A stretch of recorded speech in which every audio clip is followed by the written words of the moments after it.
maintenant bien la dernière table ronde de cette journée. On va s'intéresser à nouveau à la confiance en matière de paiement qui est bien entendu indispensable et qui ne peut s'établir que si la sécurisation des données est assurée. Donc cybercriminalité, identité numérique, signature électronique. On en parle tout de suite avec nos différents intervenants de cette dernière table ronde. Je vais appeler à me rejoindre ici Christine Ballian, directrice du programme France Connect à la direction interministérielle du numérique et du système d'information et de communication de l'État. Bonjour, merci d'être avec nous. Éric Caprioli, avocat. Bruno Chappert, vice-président exécutif de l'Imprimerie nationale. Pierre Chassigneux, directeur projet et évolution chez CB, Laurent Gérardin, qui est chef de la division coordination sectorielle à l'ANSSI, l'Agence nationale de la sécurité des systèmes d'information, Chris Derick, qui est directeur général d'ITSMI, c'est une application belge pour l'identification digitale sécurisée, et enfin Armand Hello, qui est chef du service de l'expertise technologique à la CNIL. Merci beaucoup à tous d'être avec nous cet après-midi. On va commencer peut-être avec les pouvoirs publics français, les services publics qui accompagnent la transition digitale de la France. Christine Ballian, puisque vous êtes la seule femme de cette table ronde, je vais vous donner la parole en premier. Vous êtes au cœur des enjeux de données, d'intelligence artificielle. Quelles sont les principales missions de votre direction en la matière, déjà pour vous présenter ? Alors la DINSIC, c'est la direction interministérielle du numérique et du système d'information de l'État. Et on a pour mission d'accompagner la transformation numérique, je dirais, des ministères et des acteurs publics. Et donc pour ça, nous avons un socle commun d'outils, donc notamment un réseau télécom, donc qui est le réseau interministériel, qui nous permet donc de pouvoir échanger des données en toute simplicité, donc entre administrations, et également des communs et des outils divers et variés qui vont être par exemple des facilitations d'échange d'API, donc au travers de sites comme api.gouv.fr, ou également d'ouverture de données au travers de data.gouv.fr, où on va trouver tout ce qui va être ouverture de données et données donc ouvertes en open data et qui sont disponibles et accessibles à tous. Vous avez lancé il y a quelques années le service France Connect. Quelle importance il a pris aujourd'hui et qu'en est-il de la confidentialité des données échangées ? Alors France Connect, on peut dire que c'est un vrai succès. Aujourd'hui, on a plus de 12 millions d'utilisateurs de ce service. Donc vous allez retrouver donc ce fédérateur d'identité que vous allez retrouver sur la plupart des gros services publics en ligne, donc notamment pour faire vos démarches pour tout ce qui est carte d'identité, carte grise, passeport, etc. Pour également vos comptes retraite ou également sur les gros sites que sont impôts.gouv.fr ou Amélie, donc pour la sécurité sociale. Et donc on a pour ambition avec France Connect d'arriver à faire que on retrouve, enfin les utilisateurs retrouvent et accèdent facilement via France Connect à ces services en ligne et réussissent à le faire en toute sécurité, donc en ayant une authentification, une identification vérifiée, donc au travers d'un contrôle auprès de l'INSEE. Donc c'est un vrai succès avec ces 12 millions d'utilisateurs et on est à peu près à 500 000 nouveaux utilisateurs chaque mois donc qui rejoignent la galaxie France Connect. Laurent Gérardin pour l'ANSSI. L'enjeu de la protection des données est bien entendu stratégique aujourd'hui. Comment vous voyez, de votre point de vue, évoluer la cybercriminalité, que ce soit pour des données commerciales ou personnelles, hein, bien entendu? Je précise, je remplace Laurent Gérardin. Ah, pardon. Donc, je suis dans son équipe. Donc voilà. Quelques mots effectivement sur. Et donc vous êtes, pardon. Grégoire Lundy, donc au sein de la coordination sectorielle, également à l'ANSSI, heureusement. Quelques mots sur la menace qui malheureusement se porte très bien. Effectivement, l'ANSSI revient régulièrement sur la menace dans son rapport d'activité sur 2018, mais d'ores et déjà on a quelques tendances qui se dégagent sur 2019. On voit dans la presse très régulièrement, même la presse grand public, chaque semaine, des cas de cyberattaques. Je pense notamment aux attaques par rançongiciel qui sont très visibles et qui se sont démocratisées depuis 2017 via la mise à disposition d'outils qui auparavant étaient réservés à des États-nations et qui permettent à des entreprises, à des organisations qui auparavant avaient une faible portée, de réaliser des attaques d'ampleur, des attaques très rentables. Ça concerne tous les secteurs d'activité, qu'on soit en particulier une clinique, une ville, un sous-traitant dans l'aéronautique ou une société de services en informatique. On est concerné par les attaques de rançongiciel. Il y a également des attaques qui sont un petit peu plus difficiles à modéliser et sur lesquelles on a peu encore de statistiques, il faut bien le reconnaître. Tout ce qui est fuite massive de données. Ça, c'est un risque qui est connu en fait de l'industrie financière.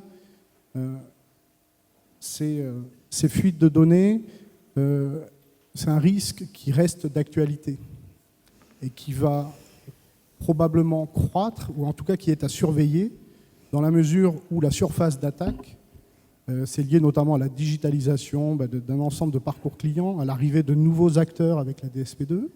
La surface d'attaque va croître, et donc mécaniquement, on a plus de possibilités, de risques d'avoir des fuites massives de données. Et donc un jour, en ouvrant le journal, on voit qu'une banque, soit directement, soit via un tiers, a été malheureusement victime d'une fuite massive de données. On a des attaques un petit peu classiques et qui étaient la raison initiale d'exister de l'ANSSI, qui sont plus le fait, cette fois-ci, de nations dotées de capacités cyber. Et ces attaques peuvent être interprétées comme des prépositionnements dans le cadre de conflits futurs, sont ciblés des secteurs sensibles comme la défense, la recherche ou la santé. Donc la menace, voilà, évolue de manière tout à fait significative et ça reste d'actualité. Face à cela, justement, il ne s'agit pas uniquement de parler de la menace et de savoir faire comment peur. on la contourne, comment on la combat. Comment est-ce qu'on s'adapte face à la menace? Alors, effectivement, c'est l'occasion de parler un petit peu du rôle de l'ANSSI. Auparavant, je voudrais juste repréciser, l'ANSSI est une agence finalement jeune dans le paysage étatique. On a fêté nos 10 ans cette année. On est 660 agents. Au passage, près de 80% des agents sont des contractuels. Donc il y a une porosité avec le secteur privé. C'est quelque chose qu'on encourage vraiment et qui est bénéfique en fait sur le long terme. Vis-à-vis de ça, vis-à-vis de cette menace, en fait, l'agence, elle va agir à plusieurs niveaux. On nous connaît sous le surnom de pompiers du web, parce qu'effectivement, quand il y a des entreprises, en particulier des opérateurs critiques, qui sont victimes d'une cyberattaque, vous pouvez voir tout simplement dans la presse que l'ANSSI est aux côtés de ces opérateurs avec des prestataires de réponse à incidents pour répondre à ces attaques, y remédier. Mais l'ANSSI n'agit pas seule et la sécurité, c'est avant tout l'affaire des entreprises qui doivent se l'approprier. Et l'ANSSI vient accompagner ce mouvement. Alors historiquement avec une casquette de régulateur, où on demande en fait aux opérateurs d'importance vitale, c'est dans le cadre de la loi de programmation militaire, un dispositif national, et plus récemment dans le cadre de la directive Nice, cette fois-ci avec les opérateurs de services essentiels, on leur demande de mettre en œuvre des mesures qui visent à rehausser leur niveau de cybersécurité, c'est-à-dire qu'on fait le choix de la réglementation sur certains secteurs critiques. On fait le choix de cette réglementation pour rehausser le niveau de cybersécurité. Mais les entreprises, au final, donc, elles doivent, pour prendre en compte cette menace, donc, se protéger, rehausser leur niveau de sécurité. Ça passe par donc, une gouvernance réelle de la sécurité qui permette de sortir le risque cyber du ghetto où il était trop souvent confiné, du ghetto purement informatique, que le risque cyber soit identifié par le top management, qu'il soit bien positionné dans la cartographie des risques. Cette entreprise, une fois qu'elle a mis en place donc une gouvernance de la sécurité, qu'elle mette en place une démarche, notamment d'analyse de risque, où effectivement l'ANSSI peut également l'aider à travers des méthodes d'analyse de risque, la méthode EBIOS, qui permet de déterminer quelles sont les données critiques que je vais chercher à protéger, où est-ce que je les stocke, avec qui je les partage, et puis au final, quelles mesures je vais mettre en œuvre pour les protéger. Donc l'entreprise se protège, l'entreprise se dote également de moyens de détection. Une fois qu'on a mis des barreaux aux fenêtres, il faut être capable de détecter les attaques pour pouvoir y répondre et y remédier le plus tôt possible.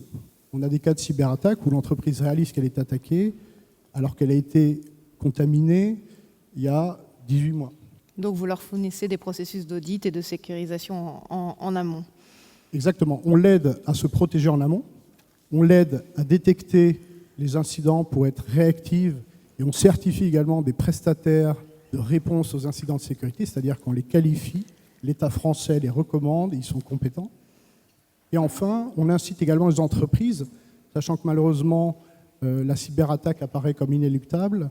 Une fois qu'on a détecté l'incident, qu'on a mis en place des mesures de détection, à réaliser des exercices de gestion de crise. C'est une préoccupation qui est, on doit le dire, assez bien partagée par le secteur financier. On a eu un exemple récemment avec l'exercice dans le cadre du G7 Finance qui était réalisé par la place de Paris.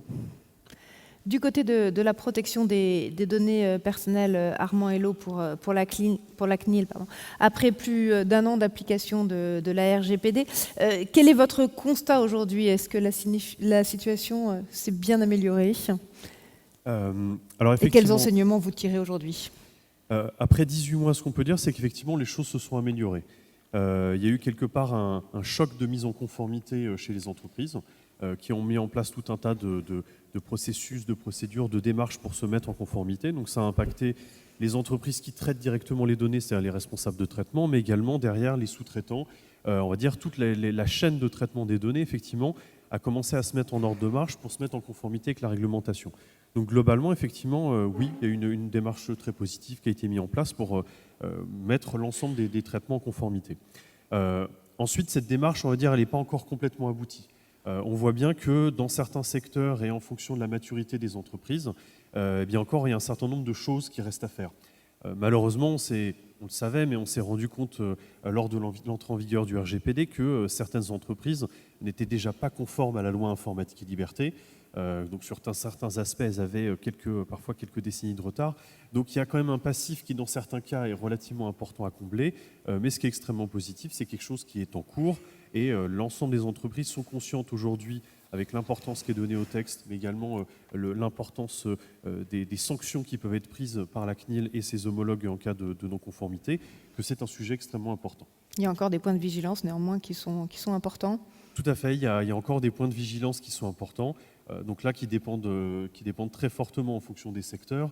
Ensuite, le RGPD, même si jamais au niveau des principes, on va dire c'est quelque chose de... les principes du RGPD, on les retrouvait directement dans la directive de 1995, donc quelque part, le RGPD n'a rien inventé en tant que tel au niveau des grands principes.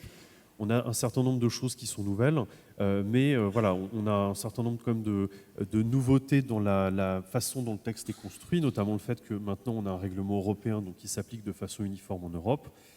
Et puis la spécificité de la protection des données, c'est que c'est, on va dire, une réglementation qui n'est pas du tout sectorielle, qui touche toutes les entreprises et qui justement vient se confronter aux réglementations sectorielles et qui du coup impose un gros travail pour être capable d'identifier les interactions qu'il va y avoir entre la réglementation de la protection des données et les réglementations sectorielles et comment arriver à coordonner les deux.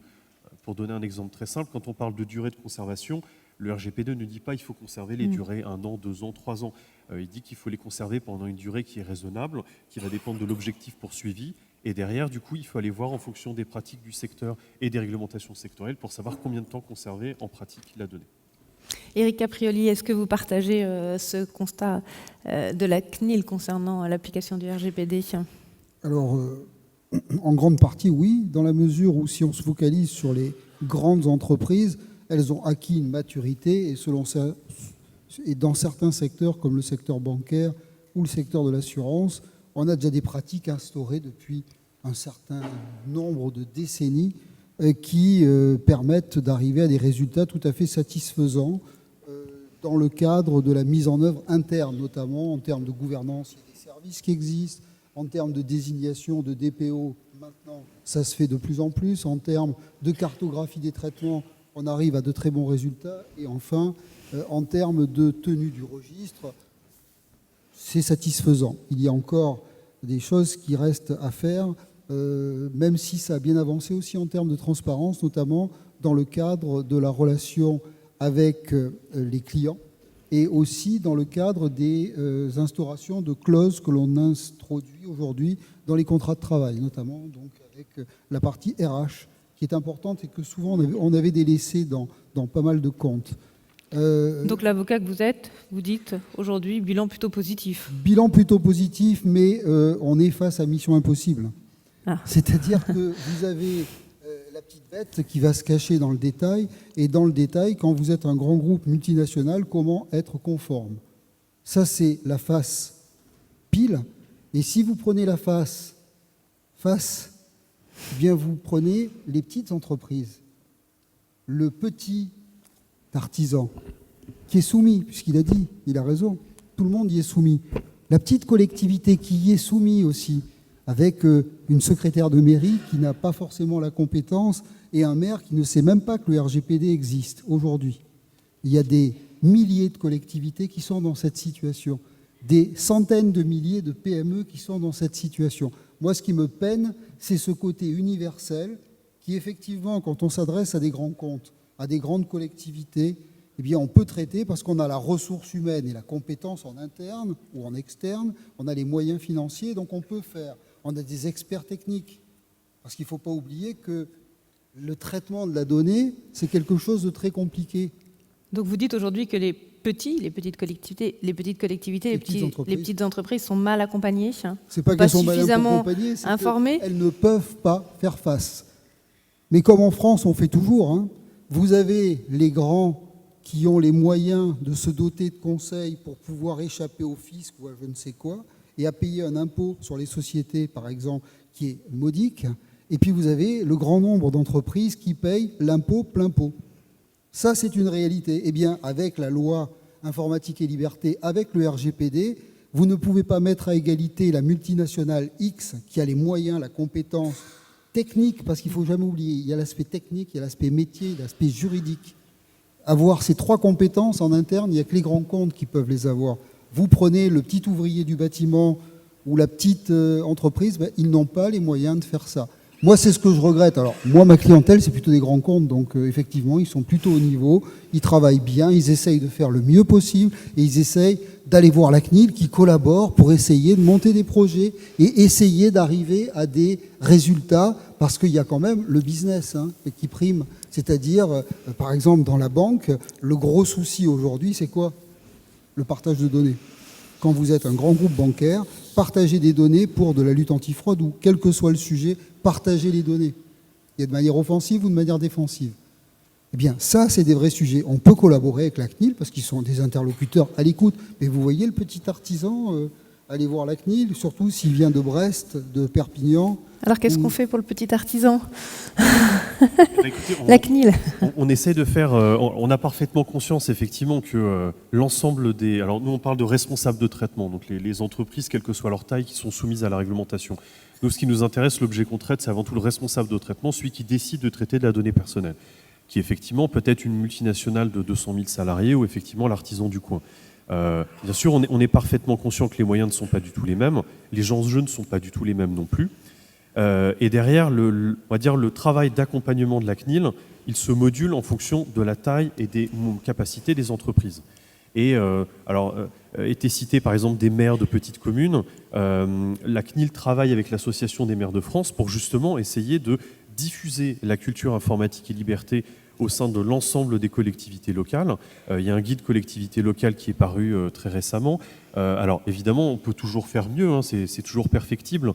Après, je rebondirai sur ce que disait le représentant de l'ANSSI. À la CNIL, en ce moment, on est 215. Donc même si on est une autorité qui est beaucoup plus vieille que l'ANSSI, puisqu'on a fêté nos 40 ans récemment. Ça reste limité, 215 personnes. Bien sûr, on fait à la hauteur de nos moyens, mais en tout cas, on consacre beaucoup d'énergie justement à essayer de vraiment moduler nos actions d'accompagnement pour faire face aux enjeux que rencontrent les entreprises. Et puis derrière, un régulateur a toujours deux jambes, la jambe d'accompagnement et la jambe de sanction. Et au niveau de la partie de toute la chaîne répressive, c'est aussi évidemment un paramètre qui est pris en compte. C'est-à-dire qu'aujourd'hui, quand on est confronté à des manquements à la réglementation, on ne va évidemment pas du tout traiter de la même manière un petit artisan et une multinationale. Et le RGPD nous donne les moyens et la capacité justement de faire le distinguo et de traiter les choses différemment. Et donc du coup, à mon sens, de façon globale, on a une approche qui est relativement équilibrée et qui prend en compte ces différences entre la différence de typologie qu'on a dans nos publics et qui, pour le coup, n'est pas quelque chose de nouveau pour la CNIL. Je disais tout à l'heure, la CNIL n'est pas un régulateur sectoriel, on régule tout le monde.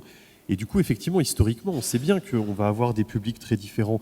Quand on est le régulateur bancaire, quand on est le régulateur des télécoms, on régule une verticale et du coup, on a des entreprises qui sont beaucoup plus homogènes. Nous, on sait très bien qu'on est face à une hétérogénéité incroyable, tant en termes d'activité que de typologie. Et du coup, on s'adapte pour faire au mieux et être capable de... notre objectif, c'est d'assurer la conformité à un maximum de responsables de traitement et s'assurer que les droits des personnes sont respectés. Éric Caprioli, vous êtes aussi membre de la délégation française aux Nations Unies sur le droit du commerce électronique. Du coup, est-ce que vous pouvez nous dire un petit peu comment se situe la France par rapport à ses homologues européens? Sur le plan de l'identité, par exemple? Oui, par exemple. 0. Ah. Sur le plan de l'identité, on peut dire 0, parce que nous étions en avance largement devant tout le monde. On a une industrie, alors je ne vais pas citer les grands comptes qui travaillent très bien sur le sujet et qui sont des leaders mondiaux. Et nous, on n'est même pas capable d'avoir une carte nationale d'identité en France, alors qu'on a le dernier rapport du 13 septembre 2019, la liste des schémas qui ont été notifiés à la Commission et qui vient de sortir au journal officiel de l'Union européenne. Eh bien, vous voyez que bon nombre de pays qui ont des cartes nationales d'identité signantes et qui ont des empreintes digitales et toute une série d'autres éléments qui ont été notifiés et qui font partie de ce qui est reconnu sur l'ensemble de l'Europe et obligatoirement puisque ce sont des niveaux élevés qui ont été notifiés. Nous, eh bien, on a un beau projet à l'ICEM, pour ne pas le citer, français, qui était sorti des fonds baptismaux et qui devait sortir très prochainement, eh bien, qui a été frappé d'un recours, notamment le décret, devant le Conseil d'État. Et donc, on est suspendu à cela pour avoir une solution française d'identification nationale qui n'est pas une carte d'identité, mais qui est déjà un beau projet. Et on espère, en tout cas, le marché espère. Moi, je suis un vieux militant de la carte nationale d'identité électronique pour avoir essayé d'œuvrer sur la question depuis au moins 15 ans. Eh bien, on a des gens qui pensent que mettre une balle dans le pied de la France pour lutter contre des identités numériques pour X raisons, alors par exemple, pas de solution alternative à la reconnaissance faciale, ça c'est à l'ICEM. La durée de conservation nous semble trop longue, mais de qui se moque-t-on? Parce qu'aller regarder ce que font les autres Européens qui prennent de l'avance, eh bien, moi je suis désolé, j'ai beaucoup de mal en termes de compétitivité européenne, parce que la compétitivité, elle est d'abord au niveau européen, et nous, Français, eh bien, on est derrière l'Allemagne, alors j'ai la liste, je peux vous la citer, la Croatie, l'Estonie, la Principauté de Monaco, qui n'est pas dans l'Europe, mais la Principauté de Monaco, qui a une carte nationale d'identité depuis 2009, et qui est en train de renouveler ces cartes nationales d'identité. Ils ont des cartes aussi de résidents, comme les Belges, cartes d'identité nationaux, cartes d'identité résidents, qui ont été notifiés à un niveau élevé au niveau de la Commission européenne et qui sont publiés sur la liste. Alors, quand on voit ça, on peut se dire, sur le plan de l'identité nationale, on est numéro 1, mais on est les derniers du peloton. On va finir derrière la Roumanie, Chypre et je ne sais pas qui. On entend le cri du cœur du militant. Oui, je suis un militant sur ça, parce que pour moi, ce qui m'intéresse, c'est la France compétitive au niveau de l'Europe et qui puisse tirer les choses vers le haut. Maintenant, à partir du moment où on a des garde-fous techniques qui permettent de garantir que la protection des données est assurée, mais là je partage l'avis de la CNIL sur ça, au niveau des mesures de sécurité, et ils ont raison. Justement, on va donner la parole à Bruno Chappert pour le groupe Imprimerie Nationale, parce que les métiers de l'Imprimerie Nationale ont quand même beaucoup évolué ces dernières années et même dernières décennies. En ce qui concerne les données justement d'identité numérique, quelle est votre vision des enjeux dans ce domaine ? Puisque vous travaillez sur cette question-là oui, maintenant. Tout à fait. Alors j'ai quelques bonnes nouvelles justement en ce qui concerne la carte d'identité électronique qui va sortir. Je vais vous donner quelques précisions. Par contre, effectivement, toute cette problématique de conservation de données, de traitement des données, on y est effectivement complètement sensibilisé depuis ce renouveau, depuis cette propre transformation numérique de l'imprimerie nationale. On va bientôt fêter nos 500 ans. il ne s'est pas passé grand-chose entre 1538 et 2005, on va dire, surtout de l'impression. On a fait quelques assignats. Et depuis 2005, c'est la révolution. Mais pas de banque, mais effectivement, à partir de 2005, avec le passeport électronique puis biométrique, effectivement, l'irruption de l'électronique et donc du traitement des données et qui a commencé effectivement à faire démarrer cette révolution. Ce qui est important de savoir, c'est que justement, il y a eu un faux départ sur la carte d'identité en 2012, enfin les travaux de 2011 qui ont avorté un beau jour de mars 2012. Pour autant, lorsque les travaux se sont arrêtés, nous avons poursuivi l'effort et finalement, ce qui ne s'est pas passé avec un impact pour le citoyen, nous l'avons porté complètement dans le monde professionnel. Ce sont les cartes des professionnels de santé, ce sont les cartes agents d'État. Nous avons mené développé notre propre plateforme de gestion d'identité numérique, exactement sur la base de ce qui aurait été la précédente version de la carte d'identité électronique, donc avec de l'IS, ECC, donc IAS, identification, authentification, signature. Et donc, à chaque fois, des interventions de l'ANSSI, de la CNIL.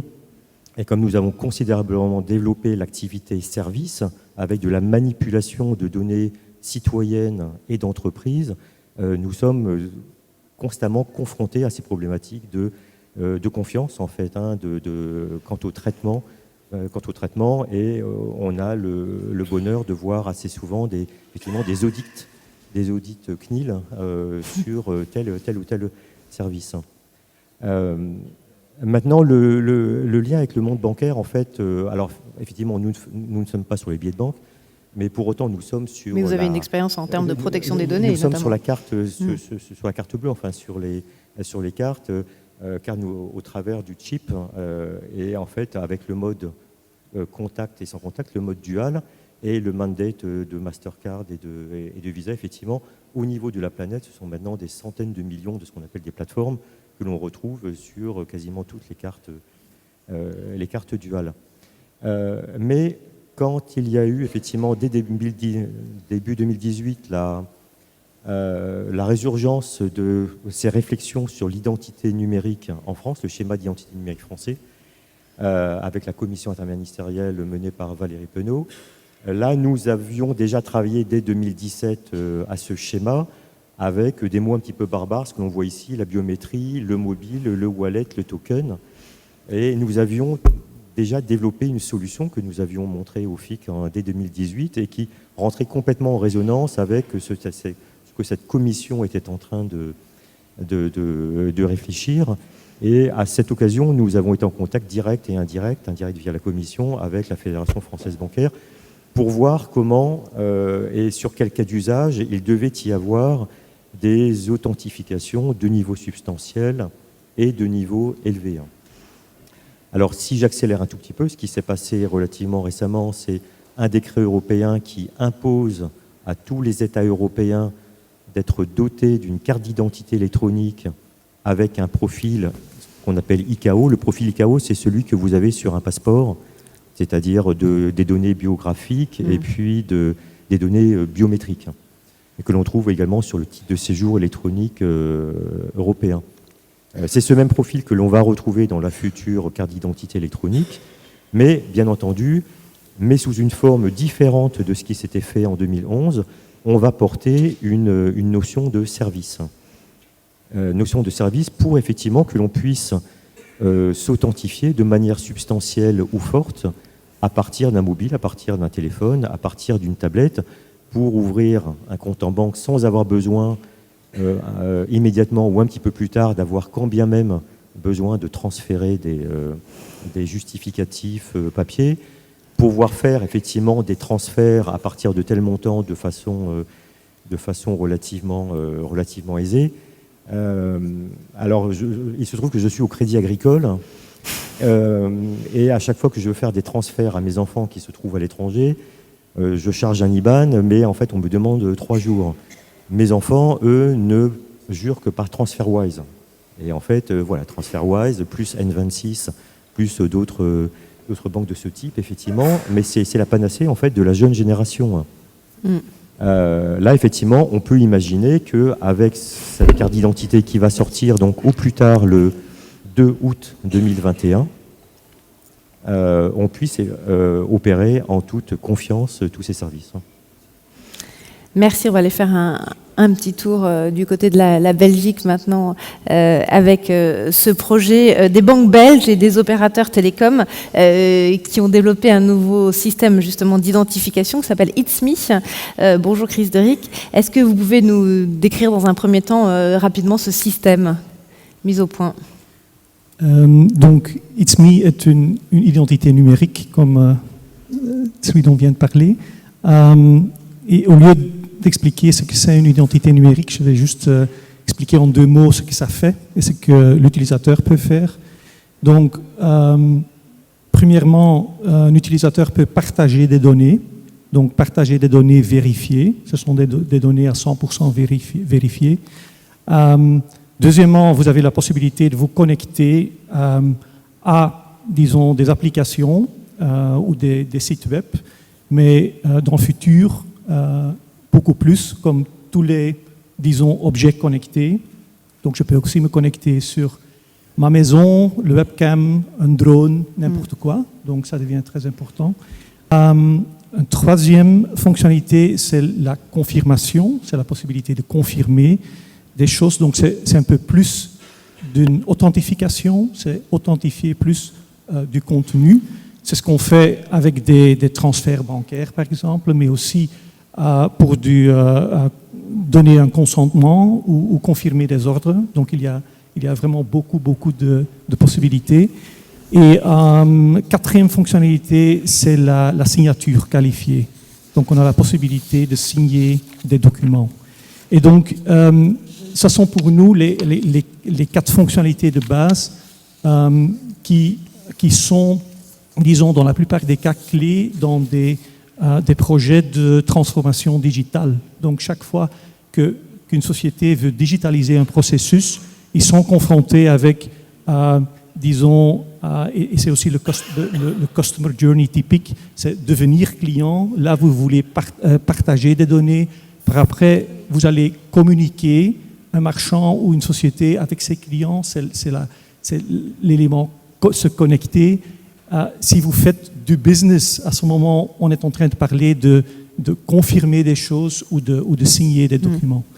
Donc, c'est très utilisé en Belgique. Excusez-moi? C'est très utilisé en Belgique, très répandu. Donc, on a lancé le produit il y a 2 ans. C'est un produit qui a été construit dans un consortium avec les banques et les opérateurs télécoms. Donc, c'est vraiment un projet industriel, privé. On a été, et ce sont les banques qui ont commencé à l'utiliser parce que ce sont des utilisateurs qui demandent vraiment une sécurité très élevée et qui ont beaucoup de volume. Mais on a aussi été accrédité par le gouvernement belge. Et donc on a cet avantage, je dirais, que It's Me peut être utilisé et pour des services publics et des services privés. Donc, on est en forte croissance. On a maintenant 1,4 million d'utilisateurs qui font 4 millions de transactions par mois. Et on ajoute presque entre 50 000 et 100 000 utilisateurs par mois. Donc, disons, c'est fort utilisé, oui, et ça marche bien. Ça a décollé très vite. Quels sont encore les principaux freins au développement de l'application It's Me, selon vous? On ne voit pas tout de suite des freins. On a eu l'avantage que It's Me a été développé, disons, on a pu anticiper toute la législation européenne. Donc, dans ce sens, on est GDPR compliant, on est PSD2 compliant, on est AML compliant, anti-money laundering. On est aussi eIDAS compliant sur le niveau élevé. On est aussi Trust Service Provider. Donc, il y a toutes ces certifications sont très importantes dans le business actuel parce qu'on n'est pas le premier à développer ce type de produit. Donc, les pays nordiques avec BankID était déjà là 10 ans devant nous. Mais eux, à ce moment, on n'avait pas vraiment de framework légal et pas de ce qu'on appelle level playing field en Europe. Et donc ça, c'est pour nous maintenant une opportunité aussi pour aller porter le projet et le produit vers d'autres marchés. Je sens qu'Eric Caprioli est un peu jaloux à côté de moi de ce système. Pierre Chassigneux, quel pourrait être le rôle de CB alors dans toute cette transformation digitale évoquée cet après-midi et même toute cette journée? Ce matin, on a parlé du projet Faster by CB. Et en 2 mots, ce qui a été dit ce matin, Faster by CB, c'est une grande plateforme d'authentification. Je dis c'est vraiment une grande plateforme d'authentification puisque d'ici la fin de l'année prochaine, ça traitera 1,5 milliard d'authentifications par an. Il n'y a pas beaucoup de systèmes qui sont capables de traiter de tels volumes. Et la capacité de traitement de la plateforme qu'on a développée avec un grand partenaire industriel, elle peut monter à 3 milliards d'authentifications par an. Ça monte la capacité. Mais quand on regarde l'authentification, on a bien vu que l'authentification, c'est la clé de la sécurité. C'est-à-dire que si on n'a pas une authentification forte, on n'a pas une ouverture de services de confiance. C'est vraiment le sésame des services de confiance. L'authentification dans les moyens de paiement, on connaît depuis toujours. Dans la carte à puce, ça fait 20 ans qu'on a la carte à puce, plus que ça en France. Et on a un taux de fraude qui est aujourd'hui, je le rappelle, 20 fois inférieur au taux de fraude de la vente à distance. Pourquoi ? Parce qu'on a une authentification généralisée liée à la carte à puce. Mais la particularité de l'authentification de la carte à puce, c'est qu'elle est bundlée avec le paiement. Je ne sais pas si vous voyez ce que je veux dire. Il y a la transaction d'une carte à puce, le paiement et l'authentification, c'est un tout. Tout est lié. Quand on parle du 3D Secure ce matin, Jean-Michel Chanavaz parlait, Julien Lassalle de la même manière, on décorrèle totalement la phase paiement de la phase d'authentification.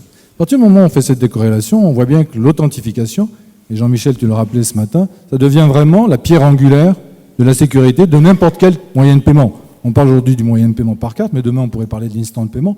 Peu importe. On a ce facteur commun qu'est l'authentification forte.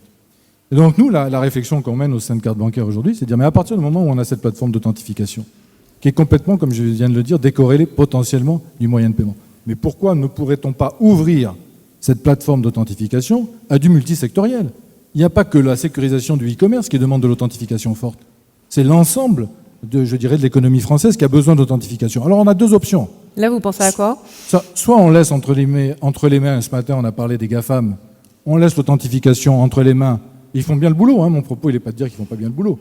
Soit on laisse entre les mains de Google, de Facebook avec Google Login, Facebook Login, et puis on regarde ce qui se passe, soit au contraire on se dit nous on a les moyens d'apporter une alternative tout à fait crédible à l'authentification forte, parce que la banque, on vient de le dire, c'est 72 millions de cartes, plus de 50 millions de porteurs différents.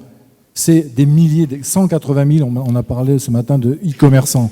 Donc on a cette capacité, on a cette volumétrie. Le président parlait de l'interbancarité, c'est fondamental. On ne peut pas faire ça dans son coin. C'est-à-dire que si on doit demain se positionner, si la banque française, l'interbancarité, ça ne peut être que l'interbancarité. C'est l'ensemble des banques qui pourraient se positionner demain en tant que fournisseur de services d'authentification multisectoriels en alternative tout à fait crédible. Parce que nous ne nous trompons pas. Quand Google et Facebook proposent des services d'authentification, c'est pas gratuit. Oui, bien sûr, c'est gratuit. Mais la contrepartie, ce sont nos données, vos données. Le paiement, c'est à travers nos données personnelles. Et donc ça, je crois qu'aujourd'hui, on est vraiment tous, la société a compris ces enjeux de souveraineté numérique. Parce que c'est ça, la souveraineté numérique. La souveraineté numérique, c'est la protection de mes données personnelles. C'est la protection de ma sécurité. On parlait de la cybersécurité. C'est ça l'enjeu. Or, la banque, elle incarne cette notion de tiers de confiance. C'est pas moi qui le dis. J'étais aux assises de l'identité numérique il y a moins d'1 an. La conclusion a été faite par le secrétaire général du ministère de l'Intérieur, qui a changé depuis. C'était M. Denis Robin, qui disait, après l'État, l'entité qui incarne le mieux la confiance en France, ce sont les banques. Et c'était à plus de 60% des votes. Donc voilà. Donc on a, je dirais, tous les atouts, et le groupement des cartes bancaires réunit tous les atouts pour pouvoir apporter ça. Et si on apporte l'authentification, la plateforme d'authentification, derrière, on peut dérouler ce que j'appelle une offre de services de confiance, une plateforme de services de confiance, on en a parlé, l'identité numérique, la gestion d'attributs d'identité, pourquoi pas après-demain le coffre-fort numérique, le stockage, etc. Donc on voit bien que quand on a la maîtrise, l'ouverture du coffre, j'allais dire, au travers de l'authentification forte, derrière on peut avoir une offre de service de confiance beaucoup plus élargie et qui peut participer, et ça me semble essentiel, au développement de l'économie numérique en France, mais le modèle auquel on pense, il peut bien sûr se généraliser au-delà des frontières nationales. Avec évidemment l'accompagnement des pouvoirs publics français et la participation des services publics. Christine Ballian, Grégoire Lundy, qui voudrait réagir? C'est l'occasion effectivement de compléter un petit peu mes propos sur le rôle de l'ANSSI, parce que si on cherche à résumer un petit peu la mission de l'ANSSI, c'est de faire en sorte que les citoyens gardent confiance dans les services, dans l'économie numérique.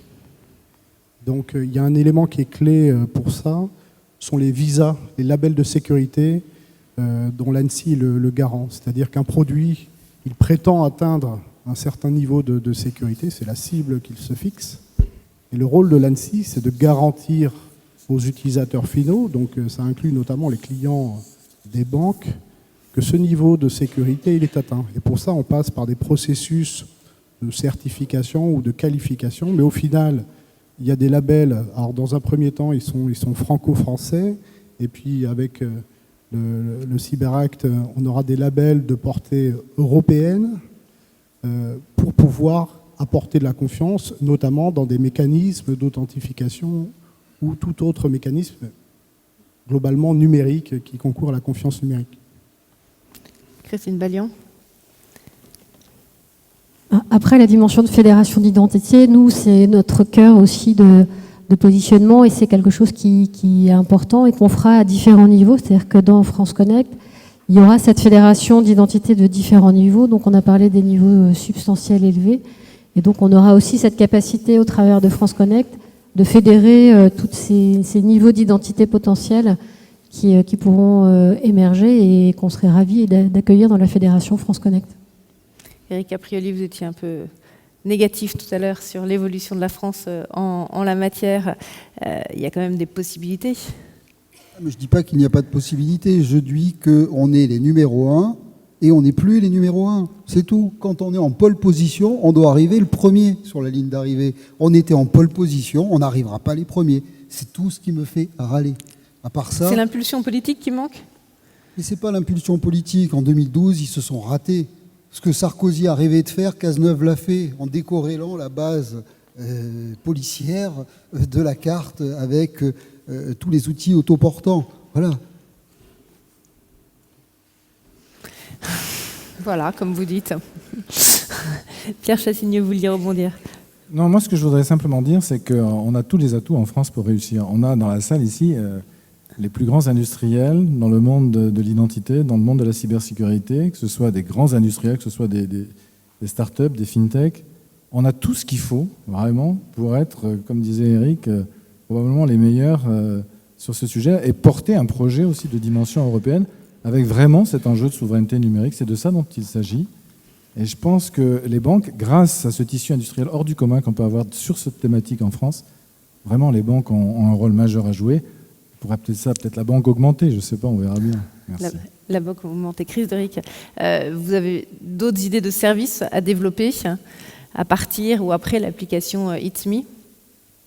Non, aujourd'hui, on se focalise sur vraiment mettre dans le marché ces 4 fonctionnalités de base. Naturellement, on peut ajouter facilement des données supplémentaires, des attributes et tout cela, mais ce n'est pas notre focus. Mais un élément que je voudrais ajouter à la discussion, c'est qu'il y a vraiment une opportunité pour les banques et pour des joueurs comme carte bancaire. Parce que si on regarde les GAFA, les GAFA sont dans une partie du marché qui est basée sur l'usage de data. Ils utilisent les data comme moyen de paiement. Nous, on est dans une sorte de monde régulé par l'Europe. On est Trust Service Provider, ça veut dire que nous, on ne peut pas utiliser les data, pas du tout. Donc, on ne peut pas faire du data profiling ou quoi que ce soit. Mais ça veut dire aussi qu'on est protégé contre les GAFA. Les GAFA ne vont jamais rentrer dans ce marché. Et c'est un marché qui est vraiment très proche des gouvernements, très proche des banques, très proche de tous les partis qui sont vraiment, qui ont la confiance dans le marché. Et donc, ça c'est quelque chose à bien tenir en tête, je trouve, parce que on nous a dit toujours, oui, mais les GAFA vont tout prendre, mais c'est pas vrai. Ils ont un business model complètement différent et l'économie a besoin des joueurs qui sont fiables, qui sont et qui ont, allez, on travaille vraiment dans une régulation européenne. Et donc, ce sont deux mondes, et le monde où les GAFA opèrent, le social login, là, c'est aussi un marché. C'est un marché que nous, on ne peut peut-être pas atteindre parce que la demande ou les demandes au niveau sécurité ou au niveau vérification de l'identité sont beaucoup plus bas. Il y a pas mal de cas d'usage où l'identité sociale suffit. Mais donc, il y a un autre marché et c'est ce marché que nous, on vise. Voilà, on voit qu'en termes de, même avec de la régulation, on peut faire des choses intéressantes et importantes en gardant sa souveraineté. Tout à fait, et c'est un des objectifs du RGPD et bien sûr un des objectifs de la CNIL. La CNIL n'a pas du tout pour objectif de brider l'innovation, bien au contraire. Cette innovation, il faut la favoriser, il faut la canaliser et il faut l'encadrer pour qu'on développe des solutions qui sont respectueuses de la réglementation et des droits et des libertés fondamentales des personnes. Donc c'est effectivement quelque chose qui est extrêmement important. Il y a beaucoup d'espace pour innover et proposer tout un tas de choses. La CNIL est dans son rôle de régulateur. La CNIL n'est pas le législateur. La CNIL n'est pas un pouvoir politique. L'unique objectif de la CNIL, c'est de s'assurer que ce qui est fait est conforme à la réglementation et de protéger les personnes. Et nous, on est persuadés que dans cet espace-là, il y a tout un tas de choses qui peuvent être créées. Il y a énormément de valeur ajoutée qui peut être produite. La CNIL a un certain nombre d'outils à sa disposition, donc les outils classiques du régulateur, évidemment, l'accompagnement, la sanction, mais également des outils un petit peu nouveaux, donc qui existaient avant le RGPD, mais sous d'autres formes, comme la certification. L'objectif derrière étant, comme ça a été dit par d'autres personnes ici, de donner de la confiance. Il ne faut pas oublier une chose, c'est que quand on regarde le titre complet de la directive de 95 et du règlement général sur la protection des données, c'est le règlement général sur la protection des données, sur la libre circulation des données. C'est-à-dire que, quelque part, dans l'ADN de la réglementation en matière de protection des données, il y a le fait qu'il faut respecter les droits des personnes. Et la libre circulation. Tout à fait, que la libre circulation est un objectif à atteindre au niveau de l'Europe, qui permet effectivement le développement économique et qui va de pair avec la protection des données. Bruno Chaper, vous vouliez ajouter un mot ? Oui, juste un mot, parce qu'effectivement, je vous rejoins totalement. Nous avons toutes les compétences en France, toutes les technologies pour mettre en place ces schémas d'identité numérique. Ce que je voudrais dire, c'est que quand même, cette confiance, elle se nourrit quand même de l'origine de l'identité. Et l'origine de l'identité, c'est lié à l'état civil, finalement. Donc, si on arrive à mettre en place, effectivement, ce schéma basé sur l'état civil et basé sur l'émission d'une carte d'identité électronique, on aura fait effectivement un grand pas. Et là, en fait, on ne part pas de rien, parce que ce que l'on n'a pas encore fait au niveau de cette identité pour les citoyens, on l'a fait pour... Enfin, pas tout à fait pour les citoyens, on l'a fait dans certains écosystèmes privés. Alors, il y a effectivement France Connect. Nous faisons partie de France Connect au travers Mobile Connect et moi, qui est l'une des possibilités d'accès, effectivement, au service, mais également dans d'autres écosystèmes, dont l'écosystème de la santé. La santé a d'énormes besoins pour les professionnels d'accéder à de l'information extrêmement sensible, puisqu'il s'agit des données de santé. Vous avez vu que dans la feuille de route ministérielle, il y a le DMP, la généralisation du DMP. Le carnet de santé dématérialisé. Et au-delà, effectivement, le dossier numérique du patient. Pour ça, il faut pouvoir s'authentifier. Et tous les professionnels ont une carte qui s'appelle la carte CPS, avec des certificats d'authentification de signature, qui devient dual. Et à partir de cette technologie dual, en rapprochant la carte du smartphone, les praticiens vont pouvoir accéder à un certain nombre de téléservices, Amélie Pro, etc., mais en particulier le DMP. Et donc, on est d'ores et déjà en train d'expérimenter ce qui, j'espère, fera le bonheur à la fois des citoyens et des banquiers dans 2 ans. Maintenant, ce décret européen, c'est une obligation, elle n'est pas négociable. Donc là, on ne pourra pas faire machine arrière, il ne pourra pas y avoir un Sénat, une Assemblée nationale qui dira non. C'est le 2 août 2021. 2 août 2021. Chris Derrick. Non, juste pour ajouter qu'effectivement, un produit comme It's Me, donc avec les certifications hautes, est déjà utilisé aujourd'hui dans le secteur médicaux, donc e-health et autres. On a déjà plus que 30% de toutes les authentifications qui se font donc pour consulter des dossiers médicaux. On a aussi les notaires, par exemple. Tous les notaires en Belgique ont déjà remplacé leur carte de notaire donc beaucoup de données confidentielles. Et donc, ce sont vraiment des cas d'usage qui font preuve que oui, il faut un produit avec vraiment une haute qualité, qui est vraiment l'équivalent d'une carte d'identité, mais dans le domaine mobile et numérique. Mais si vous atteignez ce niveau, il y a vraiment des cas d'usage. Il y a beaucoup de cas d'usage possibles. Beaucoup de possibilités, c'est ça. Beaucoup de possibilités. Eh bien, merci beaucoup à tous les 7 d'être venus vous exprimer cet après-midi lors de cette table ronde. On a vu qu'il y avait quelques freins, mais beaucoup de possibilités et beaucoup d'enjeux à venir. Je pense qu'on peut vous applaudir pour vous remercier d'être venus discuter avec nous.